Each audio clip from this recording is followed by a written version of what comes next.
शब बसर करनी है, महफूज ठिकाना है कोई।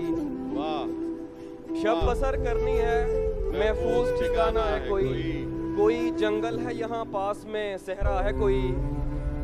वैसे सोचा था मोहब्बत नहीं करनी मैंने। क्या बात है।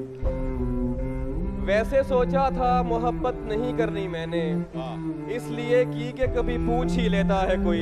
वाह वाह। जानता हूँ कि तुझे साथ तो रखते हैं कई, पूछना था कि तेरा ध्यान भी रखता है कोई। वाह वाह वाह। 2 मिनट बैठ मैं बस आईने तक हुआ हूँ। 2 मिनट बैठ मैं बस आईने तक हुआ हूँ, उसमें इस वक्त मुझे देखने आता है कोई। वाह। दुख मुझे इसका नहीं है कि दुखी है वो शख्स। दुख मुझे इसका नहीं है कि दुखी है वो शख्स। दुख तो ये है कि सबब मेरे अलावा है कोई। वाह।